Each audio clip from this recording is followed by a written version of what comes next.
Hi again, everybody. Dan here from Prayer Warriors with a short topic from the Bible. You often hear people ask, well, why does God allow certain things to happen that are pretty awful, like illness, death, loss of employment? Well, we look at things in a linear fashion.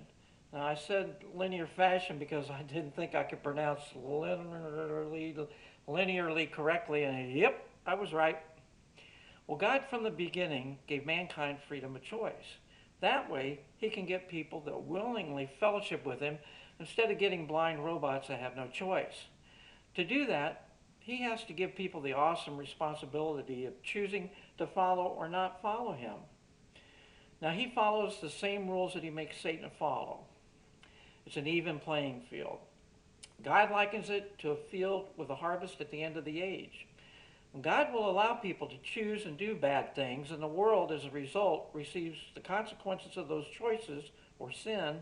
So mankind has that free choice right up until the end. Then comes the harvest.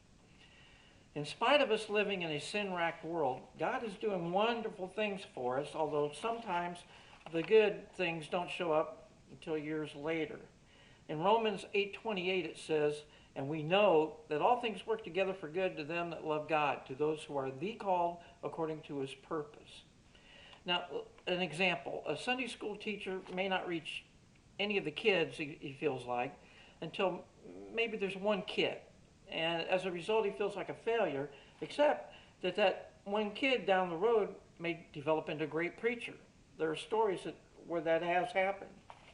I liken it to God taking the equivalent of used, worthless popsicle sticks in our lives and making them into glorious mansions. Now, don't make fun of my artwork. Okay, make fun of it because it is terrible. And this is why, you'll see, why I taught music and not art. Okay, here we go. Now, there's this guy over here, and he's got a lot of problems because he is a stick figure. He loses his job for, this is just an example, and as a result he moves to another city. Second horrible picture. And he moves to this other city and he meets a lady that he would have never met otherwise. And they get married and they have a kid, and that kid's also a stick figure.